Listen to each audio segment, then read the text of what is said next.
Story 1. My wife cheated. Tips from someone going through it. Some unsolicited advice for men going through his wife's infidelity. Condensed backstory. My wife cheated on me with her boss. Our marriage wasn't great at the time. No excuse, but that's the reason, I guess. We are trying to reconcile. It's been about 3 months since I found out and are doing very well. Some things I don't recommend. Getting too many details. I wish I hadn't asked sexual details, location details, exact dates, etc. I now have constant reminders of the infidelity. I suggest getting a general overview and leave it at that. Stopping caring about your well-being because of the depression. I didn't eat or sleep almost at all for about a week after I found out. It made my anxiety, depression, and overall mood much worse. I suggest you keep your eating and sleeping habits intact, letting it consume every waking moment of your life. This one is hard not to do, but I highly recommend not wallowing in pity for longer than you need to. Things that helped me. Journaling. I don't know why, but writing down my inner thoughts was a great way for me to calm my nerves and get my head on straight. My kids. I focused all my attention to my kids, especially when I had my worst days. It's hard to not feel a little better about life while playing dolls with your daughter or basketball with your son. Focus on yourself first. I had no idea how much I disliked myself until I started a self-love regimen.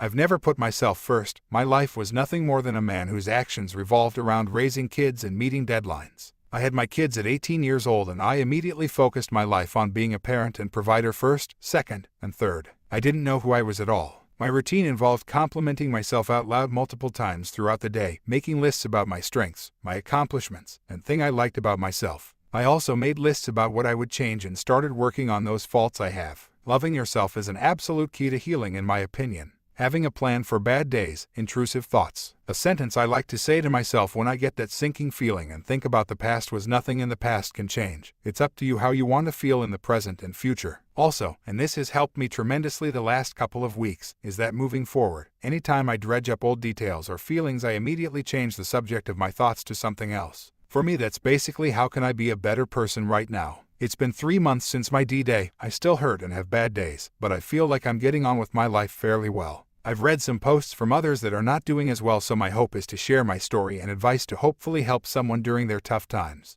Reader comment. Kudos to you for taking on that burden. I agree 100% with your warnings. Each and every one of them is true. I forgave my now ex the first time I found out she was cheating. But no good deed goes unpunished. She cheated again a few years later and that was it. I divorced her. Original poster. I'm in the same boat. She gets my mercy and understanding this time. After all, people make huge mistakes. If it happens again, that's all I need to know. I'm out at that point. Reader comment. Great job, man. I wish you all the best. I would add to this accountability and work towards restoring some of the agency lost by the affair. Whether that's a postnuptial agreement, her leaving her job, open phone policies, confession to family, etc. There needs to be clear action and a giving up of control by her to show that she will allow her husband to make choices that she stole. I would love to know in what way she has done this for you. Original poster. She has been very open with me. Changed jobs, listens to my fears, helps comfort me on bad days, open phone, location always on, very remorseful, patient, etc. She knows how much she hurt me and is owning it. She hasn't tried to place blame on anyone but herself. She's doing the right things. I don't know if I'll ever get over this or if we will last, but she is trying.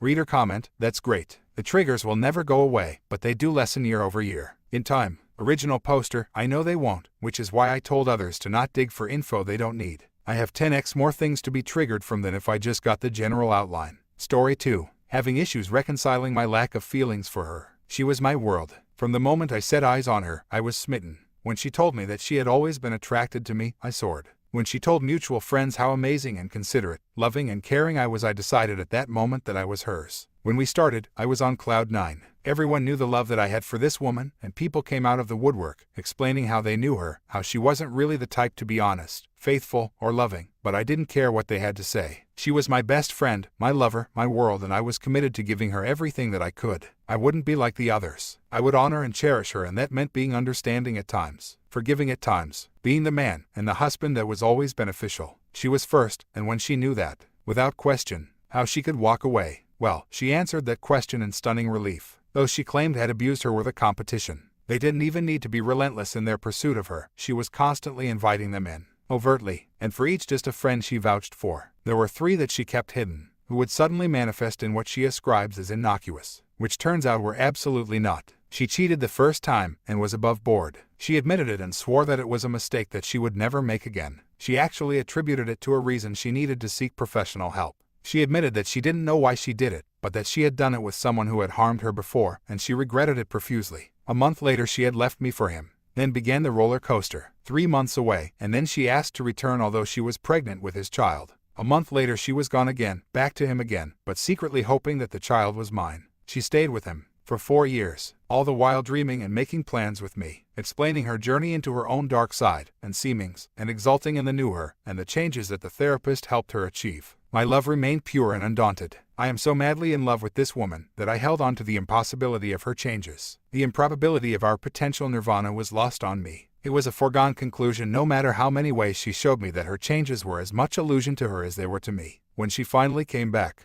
this past May, she returned with a proposal for marriage. As I type this, I am stunned by the foolishness of it all. What made me believe that there was a chance with someone who took 4 long years in a spiritually, mentally, and I suspect physical abusive relationship to actually honor a real and lasting love? I tried, as I always do, to give her everything she needed, and most of what she wanted. I sacrificed my own sanity, heart, and soul to give to her. Bought us the home she wanted, furnished it as she decided, cared for her children, who I claimed as my own, while she worked, gave her the space she needed, never leveled demands, though the few things that I did ask for were all seen as manipulations, or as triggers for her past controlling partner. Several times when I would simply stand up for myself, I would be accused of not being the man she thought I was. The final fight was over her need to maintain an amiable relationship with a man whom she was assaulted by, a man who debased her constantly to their child. You need to learn to forgive and forget, she said. Yes, he hurt me, but that was in the past. I need to maintain a positive relationship with him for the sake of our child. Was another reason. She decided that I didn't trust enough, and she left. She said to me, I'm worried about you, worried that you will forever be alone because you have all these impossible standards that nobody can live up to. She left. It should have been devastating to me. I invested so much in her and in us. My world should have crumbled around my ears. The last few times, I was destroyed.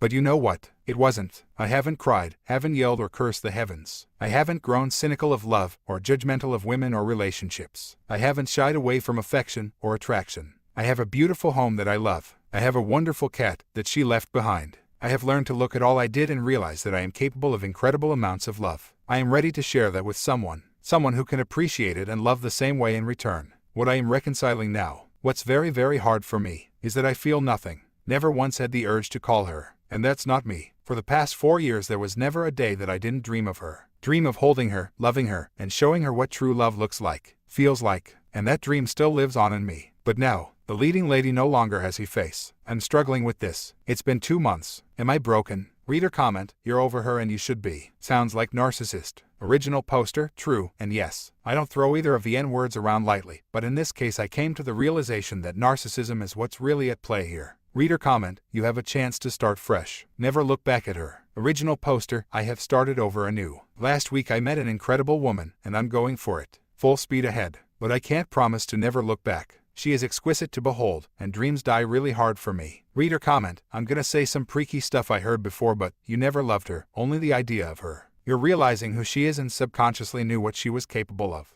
That's why you're not devastated the second time around. You didn't fail the relationship. You could be the best dancer in the world, but you can only do as well as your partner. Original poster, I agree completely upon every point you made, but one. I do believe that I love her, and oddly enough, I also believe that she loved me. But loving ourselves is where we missed. It's how we fell apart so easily. If I had loved myself more, I would not have endured as much as I did. If she loved herself, she would see the harm she does and could not accept it. I do agree with everything else though. I did not fail the relationship. I gave it my all. Story 3. I can't forgive her sister. I had posted about this a while ago. Short version. Fiance cheated on me for somewhere between 6 months and a year. Her sister covered for her and encouraged her. Fiance showed me texts where she expressed guilt about what she was doing and her sister encouraged her to keep doing it. He's an asshole and he's probably cheating on you anyway. You deserve to be happy. What he doesn't know won't hurt him and he deserves it, etc., etc. It's been a while now since I found out. Things are better. I believe her that she has stopped. She's expressed remorse. She gives me open access to her phone, all the right things. But I simply can't forgive her sister. The hatred I feel for this woman is all-consuming. Simply hearing her voice or seeing her will get me angry and I typically leave the room. After she stopped seeing the other guy, her sister continued to try to link her with different men and SHT on me in their conversations. Her sister continued trying to arrange outings where they would run into different men interested in my fiancé. She didn't stop until my fiancé went off on her and told her to cut the crap and respect her decision. But even then, there will still be little comments and indirect. She wants me to forgive her sister and move on. And I can't. The best I can do is stay silent. When my fiancé is invited to anything at her sister's house, she asks me to come but I won't do it. When her sister comes over here, I avoid her like the plague. With good reason, because last time she came over she tried to convince my fiancé to leave me with our kids and go to the club. I know I need to get past this eventually, and putting my fiancé in the middle isn't fair, but her sister has absolutely no remorse. She knows how badly this experience hurt me. She was present as they got prettied up and walked out to meet the guy and get hammered, saw me bawling my eyes out, laughed about it to her sister, and she just doesn't care. And I know that given the opportunity, she'll push it again. I've already seen the signs of it. If my fiancé were to express any kind of dissatisfaction with me in any way, her sister will be there to drive the wedge and bring in the guys. And I'm trying to trust my fiancé again, but the fact that her sister has and will try to make it happen again just sparks a burning hatred of her that I can't push down. Reader comment, I know I need to get past this eventually. Why? She sounds absolutely vile. You may not want to ask your fiancé to choose between the two of you, but you should definitely set a boundary where she shouldn't be allowed into your home.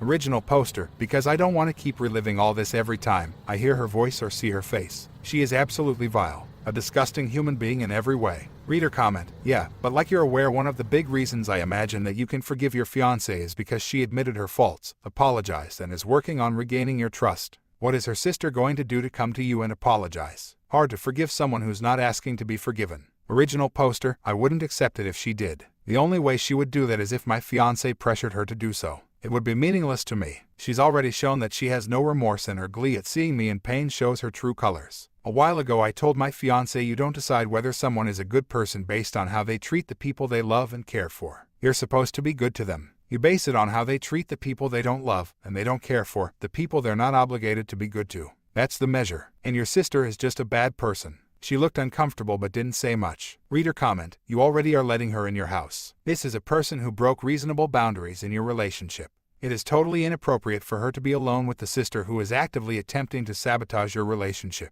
You do not owe anyone anything that has actively attempted to destroy your marriage. This includes your wife. While you have chosen to reconcile, that is not a blanket acceptance for your WP to allow people in her life, or your life, who participate in destroying it. Forgiveness gets thrown around a lot. You need to forgive to move on, or you need to forgive to be healthy. I had a shrink tell me this, and when I seriously asked questions as to what does it actually do, I am not moving on in a relationship with them. I can sleep like a baby most nights, and the nights I cannot sleep are from my own actions in other relationships. After much back and forth, he admitted that it is not necessary. I forgave myself, but that person is dead to me. Yes, I have seen her in the subsequent 30+ years, and she is just someone who I thought I knew when I was in high school. She might get a hey, and I walk right past her because the person I thought I knew never existed. So, what do you owe forgiveness to this viper for? Original poster, I owe her nothing. But I'm cognizant that the hatred I carry for her is not healthy. It's bad enough that when her sister is on FaceTime, I have to leave the room. I shut down, become quiet and tense. I start thinking about the bad times, and it all starts feeling fresh and raw again.